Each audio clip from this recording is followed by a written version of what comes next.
I want to talk about what just happened in my hand because the crossed out number wasn't market research. That wasn't strategy. That wasn't me reading the room or being appropriately humble about my experience level. That was shame. And it's been running my pricing since the very beginning. Most of the women I work with know that their work is good. They know it in the way you know something you've lived, not theoretically in the body. They've seen what happens when someone works with them. They've watched people's lives change. They know. And they still can't say the number. Or they say it and then immediately soften it. They add a discount that no one asked for. They email the invoice and then wait for the reply with their stomach in their throat, convinced this is the moment the person is going to say, "Who do you think you are?" That's not a pricing problem. That's a self-worth problem wearing a pricing problem's clothes. And it has a very specific origin. We've been in our Humility is Holy series all month. Week 1, we named the lie, the pride sermons, the shame scripts, the specific way that religious systems trained women to make themselves smaller. In week 2, we practiced looking at ourselves in the mirror without flinching. And in week 3, we trained the nervous system through scent, building a felt sense of safety in the body. This week is the integration. Here's what I've watched happen over and over with the women that I work with. The body level work and the money work are not separate. They were never separate. The same shame that makes you look away from your own reflection is the same shame that makes you cross out your real rate and write something smaller. It's all one thing. Hi, I'm Melanie, your witchy mother. I help women who have left control-based systems remember their own power and live it daily. And today, we're talking about the sacred ego in earning and why claiming "I'm damn good at this" is not arrogance. It's an energetic prerequisite. And we're going to learn about what it actually costs you financially when you price from apology instead of self-celebration. This is the direct line between shame and your bank account, and why no pricing strategy will fix a self-worth problem. Let me show you the mechanism, because I think a lot of people vaguely sense that this is true without being able to see exactly how it works. When you set a price from shame, here's what's actually happening energetically and practically. You're not just setting a number, you're broadcasting a signal. And that signal says, "I don't fully believe this is worth what I'm about to ask for." Which means that person that's receiving the offer can feel that, not always consciously, but in the way that we all sense when someone isn't standing behind what they're saying. There's a wobble, a slight contraction, an apologetic energy underneath the pitch that makes the whole thing feel less solid than it is. And here's the part that's really insidious. The clients who say yes to shame prices are often not your best clients. They're the ones who sensed the wobble and decided to take advantage of it. They're the ones who ask for scope creep, who push back on boundaries, who drain more energy than the work is worth because they bought in at a price point that already communicated, "I'm negotiable," before negotiations even started. Meanwhile, the clients who would have gladly paid your real rate, the ones who were ready for what you actually offer, sometimes walk away. Not because the price was too high, but because the wobble made them feel uncertain. If she doesn't believe in this, why should I? Pricing from self-worth doesn't just feel better. It attracts a different quality of client, creates a different quality of container, and generates a different quality of exchange. The confidence is itself part of what people are buying. They're buying that you know what you're doing. And if you don't believe it, that purchase doesn't feel secure. The reason that you cross out your real rate and write something smaller has nothing to do with the market. It has everything to do with what you were taught about money, pride, and who gets to ask for what they're worth. Let's trace this back. Because if you, like me, came from a religious household, or from any high control system for that matter, the money conditioning you absorbed is very specific. The love of money is the root of all evil. Blessed are the poor. The rich young ruler who couldn't enter the kingdom because his wealth was his God. Tithing before you pay yourself. The implicit message that spiritual women, good women, humble women don't make that kind of demand on the world. And underneath all of it, pride goes before the fall. Don't think too highly of yourself. Don't get too big for your britches. You were handed a belief system that made self-celebration sinful and financial ambition spiritually suspect. And then you went and tried to build a business, or a career, or just tried to ask for a raise. And every time you went to name what your work was worth, you heard the echo, "Who do you think you are?" That echo is not market data. It's not financial reality. It's a conditioning script that has been running so long and so quietly that most women mistake it for their own voice. Here's the truth that the Humility is Holy series has been building towards all month. Knowing you're good at what you do is not pride. Charging for it is not greed. Claiming your worth in financial terms is not vanity.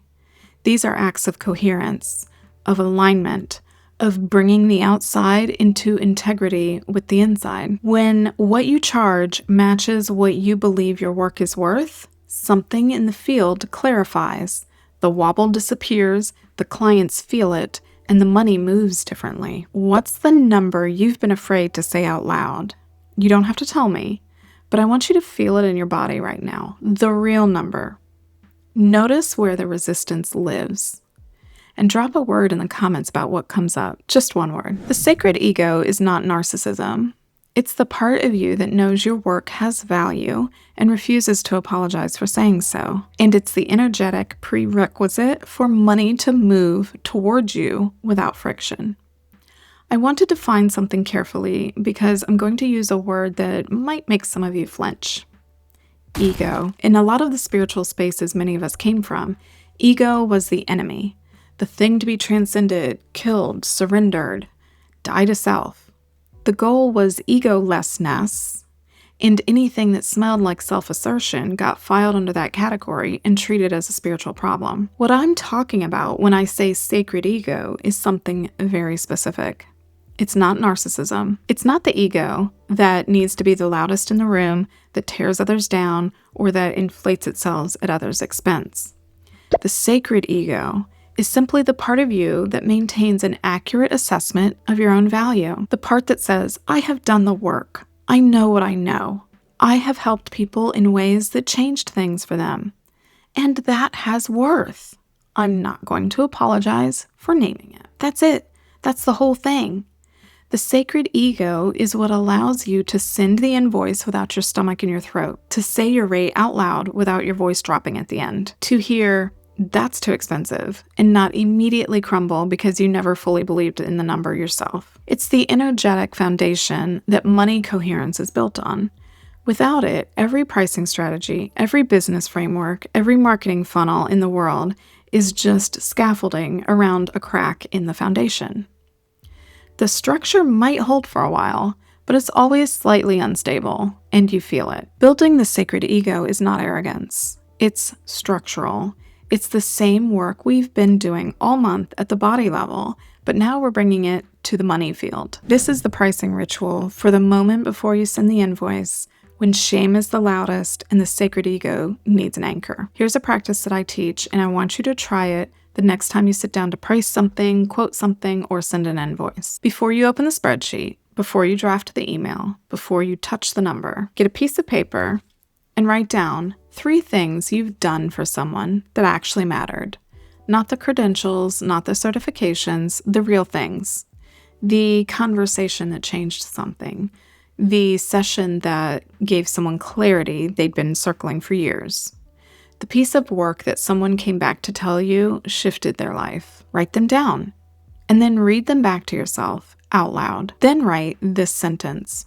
I am damn good at this, and I charge accordingly.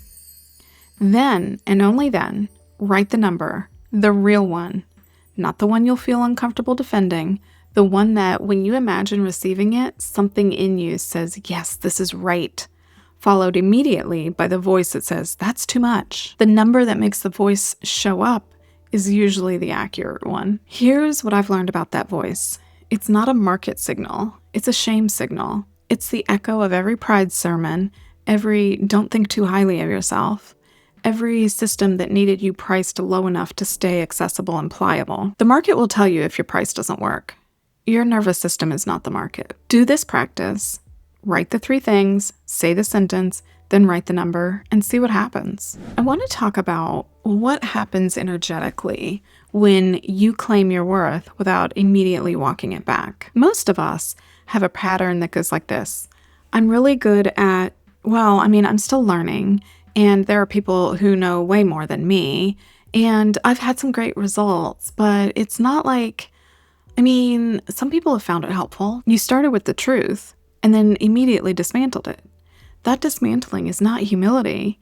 It's a preemptive strike against your own credibility. You took yourself out before anyone else could. And here's what that does in a room, in an email, or in an offer. It puts the other person in the position of having to convince you of your own worth before they can buy it. That's an exhausting transaction. And most people, especially the good ones, the ones who are themselves grounded and confident, will just quietly not. Compare that to what happens when you say, I'm damn good at this. Full stop. No walk back, no qualifier. You state it with the same matter-of-fact groundedness that you'd use to say, the sky is blue. The field around that statement is completely different. It's settled and it's clear. There's no wobble for someone to fall into or take advantage of. You're not asking them to believe in you. You've already established that you do. That's not bravado. That's coherence. And coherence is what makes money move. You cannot magnetize abundance from shame. Not because of some woo-woo law of attraction principle, but because shame makes you broadcast a signal of doubt. And doubt repels the clients who would have paid full price and attracted the ones who will drain you at the discount. I want to take a moment and acknowledge something. If you've been with me all month, if you named the pride sermons in week 1, practiced the mirror in week 2, built your scent anchor in week 3, and stayed for this conversation today, you have done something.